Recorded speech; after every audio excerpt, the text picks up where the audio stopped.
जरा सोचो, आपको पता लगे कि आप जिस घर में रह रहे हो उसमें एक ऐसा फ्रिज है जिसमें एक नई दुनिया है। दरअसल में जॉन और लिली एक नए घर में रहने के लिए आए थे, लेकिन इन्हें इस घर के बारे में कुछ भी पता नहीं था। तभी जब ये इस घर में अपना सामान जचा रहे थे तो उन्हें वहाँ पर एक फ्रिज दिखता है। तो उसे देखकर जॉन लिली से कहता है, लिली हम काम करते हुए काफी थक चुके हैं, तो हमें थोड़ा आराम कर लेना चाहिए और हमें यहाँ पर वाइन पीनी चाहिए। तो लिली कहती है कि वाइन तो पी लेंगे, लेकिन बर्फ कहाँ से लाएंगे। तो जॉन कहता है इस फ्रिज में जरूर से बर्फ होगी। तो वो फ्रिज खोलकर उसके फ्रीजर को खोलता है तो उसमें काफी सारी बर्फ जमी हुई दिखती है। तो वो उसमें से थोड़ी सी बर्फ निकालकर अपने वाइन के गिलास में डाल लेता है और वो दोनों बैठकर मस्त वाइन पीने लगते हैं। पर तभी अचानक से लिली के मुंह में कुछ बर्फ का टुकड़ा अटक जाता है। वो उसे जल्दी से बाहर निकालती है तो उसका ध्यान जाता है कि इस बर्फ के टुकड़े में कुछ तो अजीब है। तो वो मैग्नीफाइंग ग्लास से उस बर्फ के टुकड़े को गौर से देखने लगते हैं। तभी उन्हें वहाँ पर उस बर्फ के अंदर एक छोटा सा हाथी दिखाई देता है जिस पर काफी सारे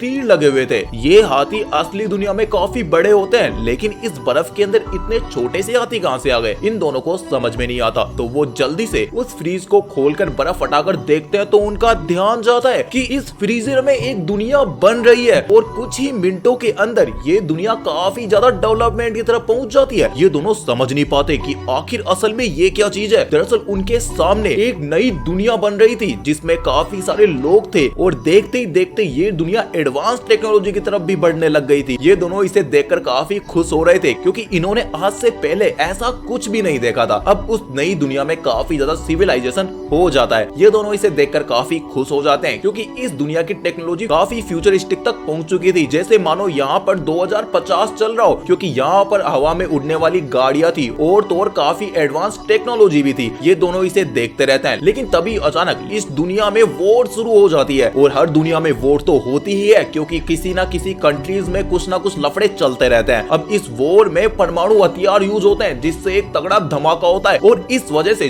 जॉन का चेहरा भी जल जाता है, जिससे वो तुरंत फ्रीज को बंद करके बैठ जाते हैं। अब लिली जॉन से बोलती है कि वो फ्रीज को बिल्कुल भी नहीं खोलेंगे, शायद उन्हें कुछ बहम हो रहा होगा, इसीलिए वो दोनों बैठकर अपने काम में लग जाते हैं। लेकिन तभी जॉन लिली से कहता है कि उसे देखना है कि जंग के बाद इस दुनिया की क्या हालत हुई होगी। तो वो जल्दी से उठकर जैसे ही फ्रीजर को खोलता है तो उसका ध्यान जाता है कि ये दुनिया फिर से डेवलप हो चुकी है और इस बार इस पूरी दुनिया को इतना ज्यादा फ्यूचरिस्टिक तरीके से बनाया गया है कि उसमें एक बिल्डिंग से पूरी दुनिया को पावर मिल रही है, जिसे देखकर ये दोनों काफी खुश हो जाते हैं कि भाई साहब जंग के बाद लोग अच्छे तरीके से रह रहे हैं। लेकिन तभी अचानक से इस बिल्डिंग में एक पर्पल सा एनर्जी का गोला बनने लगता है और देखते ही देखते वो गोला एक ब्लैक होल में बदल जाता है और अपने आसपास की चीजों को पास में खींचने लगता है और ये दुनिया फिर से तबाह हो जाती है। जिसके बाद वो फ्रीज को बंद करके सो जाते हैं। लेकिन जैसे ही सुबह उठकर जॉन वापस से फ्रीज को खोलता है तो उसका ध्यान जाता है कि ये दुनिया फिर से डेवलप होनी शुरू हो चुकी है और ऐसे ही ये मूवी खत्म हो जाती है। आपने आज से पहले ऐसी मूवी देखी थी या नहीं, कमेंट में जरूर से बताना।